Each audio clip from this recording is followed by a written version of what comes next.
Olá galera, eu sou Marcelo Sendon, Advanced Specialist Nutrition pela IFBB, sou colunista e atleta do site dicasdemusculação.org. Hoje eu quero conversar um pouquinho com vocês a respeito de um assunto um tanto quanto polêmico e controverso, que são os ergogênicos hormonais. Quando eu digo que esse é um assunto polêmico e controverso, é devido ao fato de ele gerar diversas opiniões, diversos conceitos, envolver aspectos também relacionados à ética, que torna os estudos um tanto quanto limitantes, em especial no Brasil. Pois bem, os ergogênicos, na verdade, tratam-se de classes hormonais, que podem envolver peptídeos, podem envolver os hormônios esteroides, entre outros. Porém, vamos começar um pouquinho falando sobre os hormônios em si. Os hormônios sintéticos, a primeira sintetização da testosterona ocorreu em 1935, tá? Já é uma coisa bastante antiga, não é uma coisa que temos tão recente. Utilizada logicamente em quesitos terapêuticos, médicos, né, clínicos, no caso para reposição hormonal de testosterona. Posteriormente, com o desenvolvimento dos esteroides, né, e de outros hormônios, como por exemplo da própria insulina, que havia sido sintetizada antes, percebeu-se que esses hormônios eles tinham forte impacto não só na qualidade física em questões estéticas, mas principalmente nas questões relacionadas à performance física. Tanto que os primeiros usos ergogênicos, né, dos hormônios foram justamente em quesitos militares, né, para aumentar a resistência de soldados, né, em especial durante a Segunda Guerra Mundial. Então, na verdade, o uso ergogênico não adentrou-se primeiramente ao esporte, mas sim a outros meios. Mas, logicamente, com o aumento da performance, por que pensaram, né? Por que não inserir então nos esportes? E foi quando os ergogênicos começaram a ser utilizados e foram de fato inseridos, né? E daí a gente pode citar outras sínteses posteriores que aconteceram, né? Por exemplo, do conhecido Dianabol, né? Ou a metadostenolona, que ocorreu em 1956, né? E depois dessa data ainda tiveram as sínteses de androlona e de outros hormônios tantos que são conhecidos por todos nós, pelo menos por nome.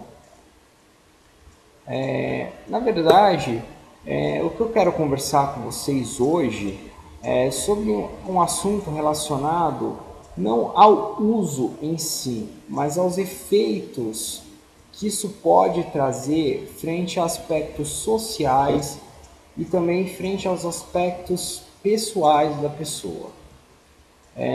Então, vamos começar primeiramente falando de quesitos físicos relacionados aos ergogênicos hormonais e, obviamente, aos quesitos relacionados aos efeitos colaterais.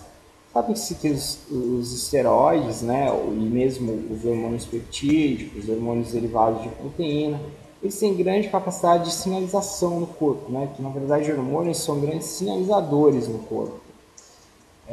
Cada qual com sua determinada função e aí atingindo o seu devido local de atuação, né? E o que acontece? Dentro dos hormônios, a gente encontra dois grandes grupos, né? A gente pode classificar hormônios de diferentes formas, mas entre eles a gente pode classificar devido aos receptores que eles atingem, né? Então, existem dois grandes grupos que a gente costuma definir, né? Que são os hormônios que têm receptores em membrana celular, né? E os que têm receptores na membrana do núcleo celular, né? Então, nesses hormônios de membrana, ainda podemos definir 5 grandes grupos, né?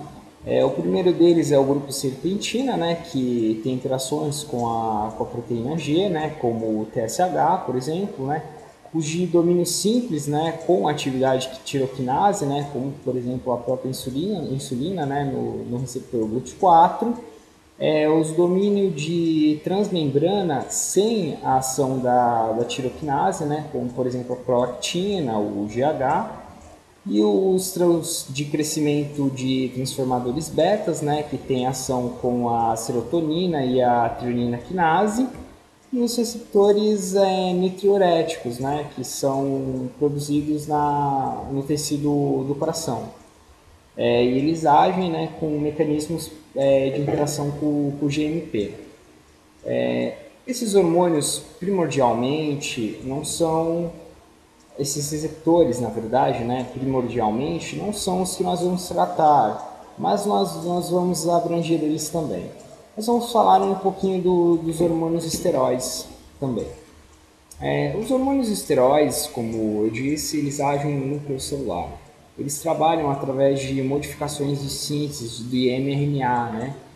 E o que acontece? Através disso, a célula vai ter uma atividade, né? O que ocorre é que com uma síntese muito acelerada, podem haver replicações de mRNA, os quais saem erradas, né? Quanto maiores as sínteses, maiores as chances de erros, né? Ocorrendo esses erros, podemos ter mutações celulares, proliferação celular, e o resultado seria, por exemplo, um câncer ou outro efeito dessa natureza. Já os hormônios peptídicos, por sua vez, ou os derivados de proteína que agem na membrana, eles podem ocasionar mais ou menos um mecanismo parecido. Porém, hormônios como o GH, por exemplo, e os fatores de crescimento, eles têm grande interação com tecidos moles, né? Não só em pequenas parcelas em tecidos duros, mas grandemente em tecidos moles também. Os tecidos moles são os órgãos, por exemplo, né? O GH ele é um hormônio conhecido pela capacidade de ser um hormônio extremamente hiperplásico, ou seja, existem basicamente dois tipos de crescimento celulares, né? O crescimento por hipertrofia, né? Que é o aumento da célula, e o crescimento por hiperplasia, que é o aumento no número de células. Todos nós temos células danosas no corpo, porém muitas delas não se proliferarão, outras se proliferarão, e depende de pessoa para pessoa.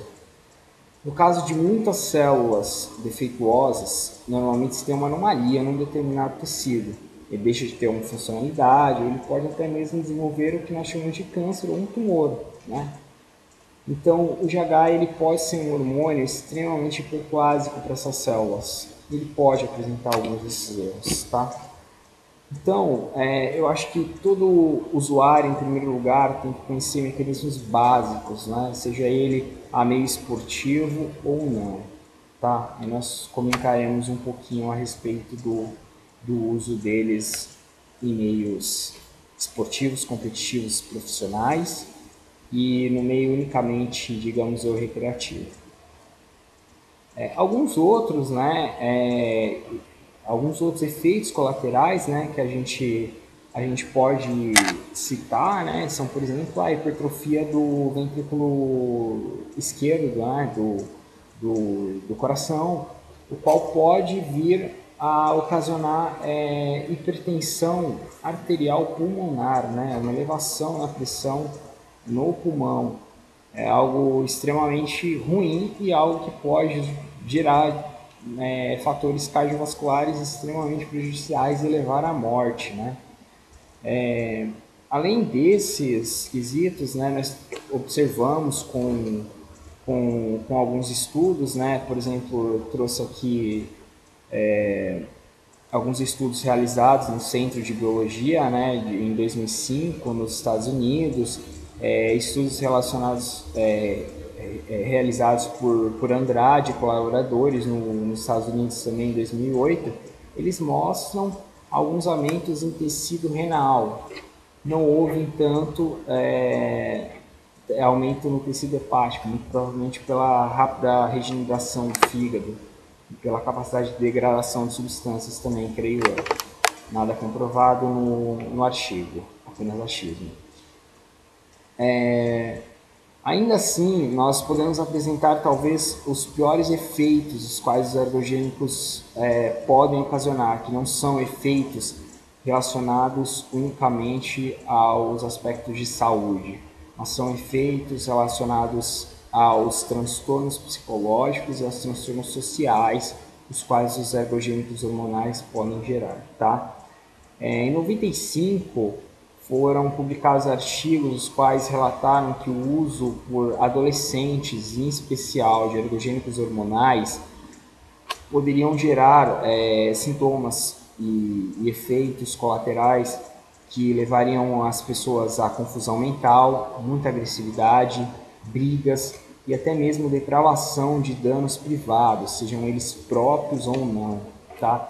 Corrigan, em 1996, associou a oxandrolona e a oximetolona com a esquizofrenia, tá?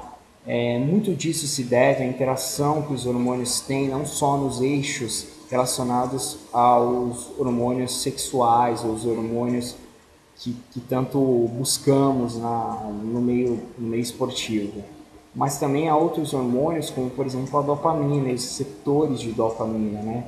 Como sabemos, existem inúmeras classes de receptores de dopamina, né? Entre elas, por exemplo, existe uma classe denominada D2, que são receptores de dopamina presentes em algumas concentrações diferentes em regiões do sistema nervoso central.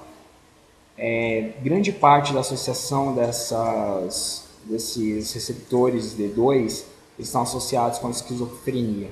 Tanto que muitos medicamentos usados na patogenia, eles agem justamente nesses receptores D2, inibindo, né, e posteriormente melhorando o quadro. Eu já li estudos, por exemplo, os quais mostram que a nandrolona possui interações com receptores D2 e podem levar indivíduos a desenvolver comportamentos agressivos e esquizofrênicos, tá? Além disso, existem outros fatores como a socialidade da pessoa, síndromes de alter ego, que são bastante publicadas na literatura. Além disso, podemos citar pessoas que influenciam outras ao uso, levando a aspectos sociais extremamente ruins. Basicamente, hoje o esporte foi resumido a drogas.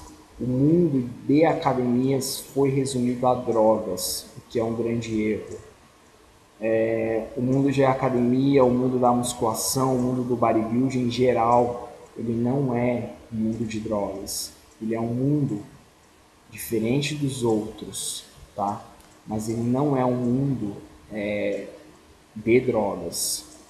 Logicamente, dentro do esporte, principalmente do esporte competitivo, existem sim as drogas, e é inegável que não existam. Porém, existem usos e usos, acompanhamentos e acompanhamentos. O que ocorre é que a maioria dos indivíduos faz uso de ergogênicos hormonais sem sequer conhecer as menores condições. Existem, por exemplo, estudos nos Estados Unidos que relatam que 20% dos usuários de ergogênicos hormonais que fazem uso injetável, eles compartilham seringas. Eles podem contrair doenças como HIV, hepatite, doenças bacterianas, entre outras, né? E são questões mínimas de higiene, mas que muitas pessoas acabam esquecendo. Muitas pessoas, pelos próprios transtornos do uso dos ergogênicos hormonais, deixam de levar em considerações.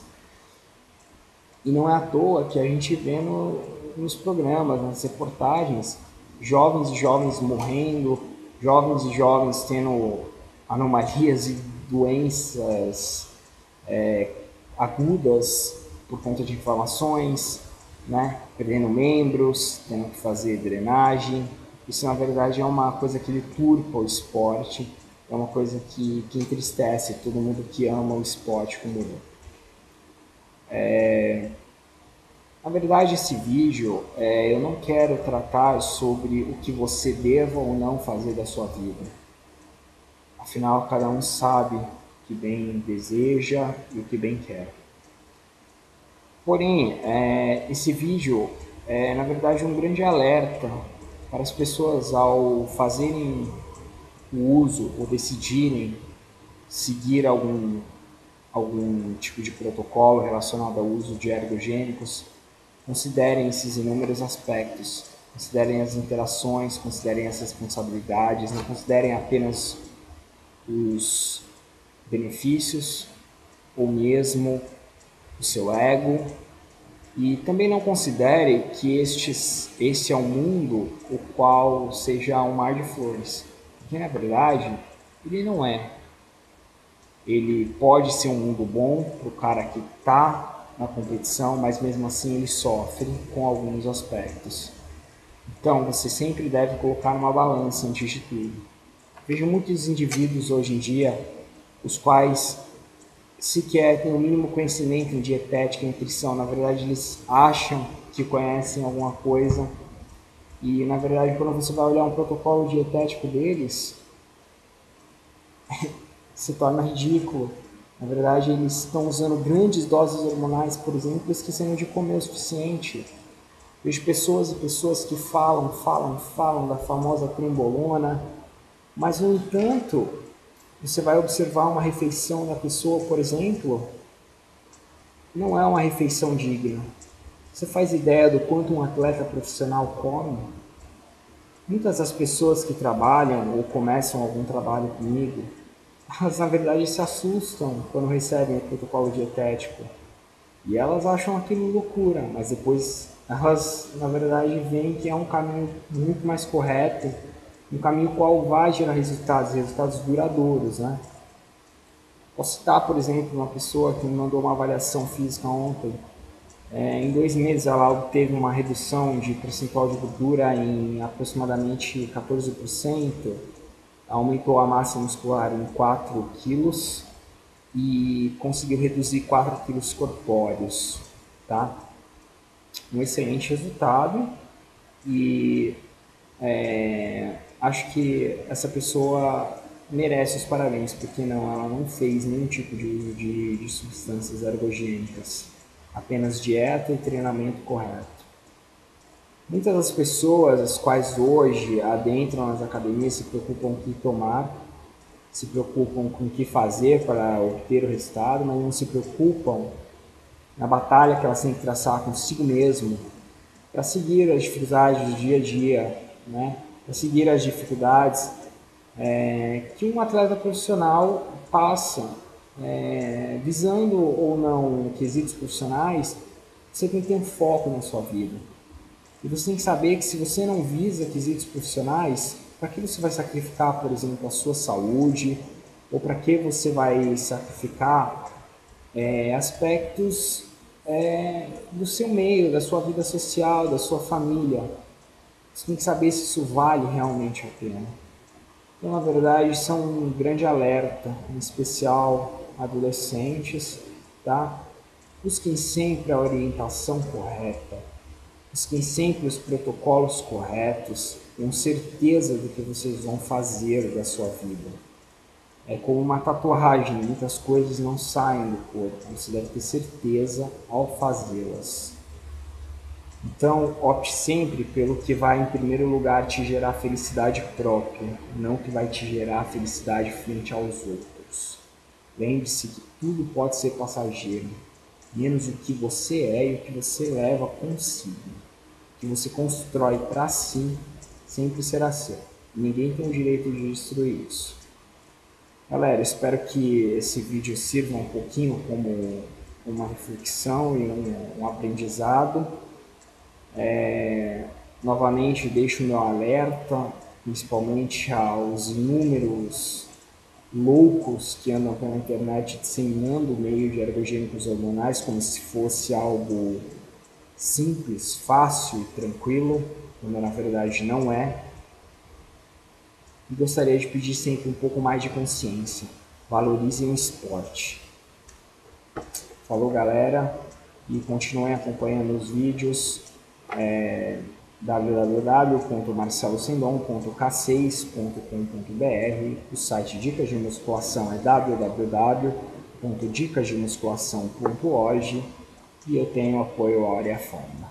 Muito obrigado a todos.